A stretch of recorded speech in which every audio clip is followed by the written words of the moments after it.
मैं कमल सिंह शाक्या और आप देख रहे हैं विद्यासागर चैनल। आज हम 12th क्लास के अकाउंट सीरीज को स्टार्ट करने जा रहे हैं, जिसमें आज हम पढ़ेंगे। आज का टॉपिक हमारा नॉट फॉर प्रॉफिट ऑर्गेनाइजेशन। इसका डीपली डिस्कशन करेंगे। इससे पहले आपने अगर मेरे चैनल को सब्सक्राइब नहीं किया है तो पहले चैनल को सब्सक्राइब करें और बेल आइकन को जरूर प्रेस करें, ताकि जिससे आने वाली यूजफुल वीडियोज जो होंगी आप लोगों तक पहुंच सके। तो आज का टॉपिक है हमारा not for profit organisation. Not for profit organisation होता क्या है? नॉट फॉर प्रॉफिट ऑर्गेनाइजेशन का मतलब होता है गैर लाभ संस्था जो कि लोगों की मदद करती है, लोगों की हेल्प करती है, ना कि प्रॉफिट कमाने के उद्देश्य से काम करती है। इसको मैंने 5 पॉइंट्स में डिवाइड किया है, यानी कि 5 point to learn not for profit organisation. तो चलिए स्टार्ट करते हैं।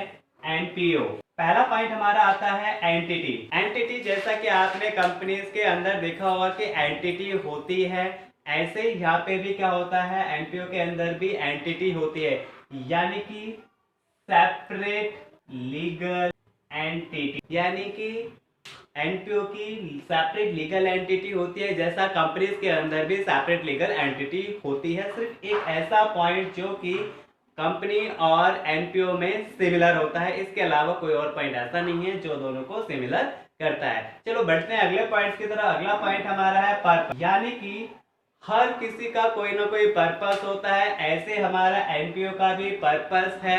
उससे पहले मैं आपको बताना चाहूंगा कंपनीज के अंदर कंपनी का पर्पस क्या होता था कि प्रॉफिट कमाना, यानी कि वो अपनी गुड्स एंड सर्विसेज बेचते थे, उनसे उनको प्रॉफिट अर्न होता है।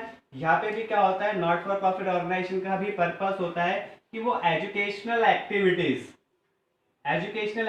यानी कि वो सर्विसेज प्रोवाइड करती हैं एजुकेशन के थ्रू।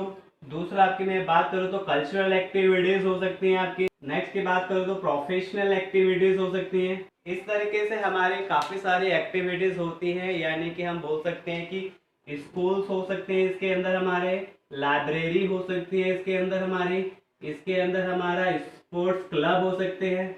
यानी कि इस संस्था का कोई ना कोई मोटिव पर्पस होता है जिसके थ्रू ये लोगों को सर्विसेज प्रोवाइड करते हैं, और इनका कभी भी मोटिव ये नहीं होता कि हम प्रॉफिट कमाएं, यानी प्रॉफिट के लिए कभी भी काम नहीं करते हैं। चलिए बढ़ते हैं अगले पॉइंट की तरफ, यानी कि मैनेजमेंट। यानी कंपनी के अंदर जैसे मैनेजमेंट होता है, ऐसे ही हमारा एनपीओ के अंदर भी मैनेजमेंट होता है। अब आप कहेंगे जब ये सर्विसेज प्रोवाइड कर रही हैं तो इनको मैनेजमेंट की क्या जरूरत है? मैनेजमेंट की जरूरत पड़ती है क्योंकि वहां पे भी कुछ ना कुछ अकाउंट्स प्रिपेयर होते हैं आगे चल के। तो यहाँ पे जो मैनेजमेंट का डिपार्टमेंट होता है वो ट्रस्टी लोगों के हाथ में होता है, या फिर मैनेजिंग कमेटी होती है उनके हाथ में होता है। तो ये दो लोग क्या काम करते हैं कि लोगों को सर्विसेज को कैसे मैनेज करना है, वो सारा काम ट्रस्टी और मैनेजिंग कमेटी का होता है। जैसा आपने कंपनीज के अंदर देखा होगा कि कंपनी के अंदर लेबर्स होते हैं, उनके ऊपर एम्प्लॉयज होते हैं, उनके ऊपर डायरेक्टर होते हैं, तो उनका काम भी क्या होता है, कंपनी को मैनेज करने का काम होता है। सेम यहाँ पे भी मैनेजमेंट का जो काम होता है ट्रस्टी और मैनेजिंग कमेटी कहते हैं। एक पॉइंट ऐसा आता है यार, ये मनी, अब ये लोग क्या कर रहे हैं, यानी कि ये एनपीओ क्या कर रही है, लोगों की हेल्प करना चाह रही है, तो इनके पास पैसा आता कहाँ से है, ये क्वेश्चन अराइज होता है। नहीं, पैसा आया कहाँ से?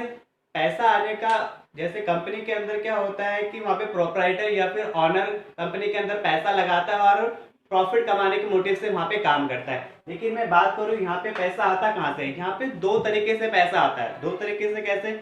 यानी दो तरीके के लोग होते हैं। पहले मैं बात करूं तो एक ऐसे लोग होते हैं जो कि मेंबर्स होते हैं, यानी कि मेंबर्स होते हैं, और ये क्या पेड करते हैं, मेंबरशिप फी पे करते हैं, यानी कि मेंबरशिप के थ्रू इनके पास पैसा आता है, क्योंकि ये पेड करते हैं, मेंबरशिप पे करते हैं, और इनके पास क्या आता है, एनपीओ के पास पैसा आता है, और अच्छे से वो उस पैसे को यूटिलाइज करते हैं लोगों की सर्विसेज के लिए। दूसरा आपने देखा होगा बहुत से ऐसे लोग होते हैं जिनके पास बहुत सारा पैसा होता है, वो लोगों की हेल्प करना चाहते हैं, लेकिन वो देखते हैं कि यार नॉट फॉर प्रॉफिट ऑर्गेनाइजेशन लोगों की अच्छी सर्विसेज कर रही है, अच्छी मेहनत कर रही है, अच्छा सब कुछ कर रहे हैं, तो वो क्या करते हैं, डोनेशन देते हैं। यानी कि एनपीओ के पास डोनेशन से भी पैसा आता है, और उन लोगों को बदले में क्या मिलता है, उनको इंटरेस्ट नहीं मिलता, उनको क्या मिलता है, लोगों की दुआएं मिलती है, क्योंकि वो लोगों के हेल्प के लिए काम कर रहे होते हैं।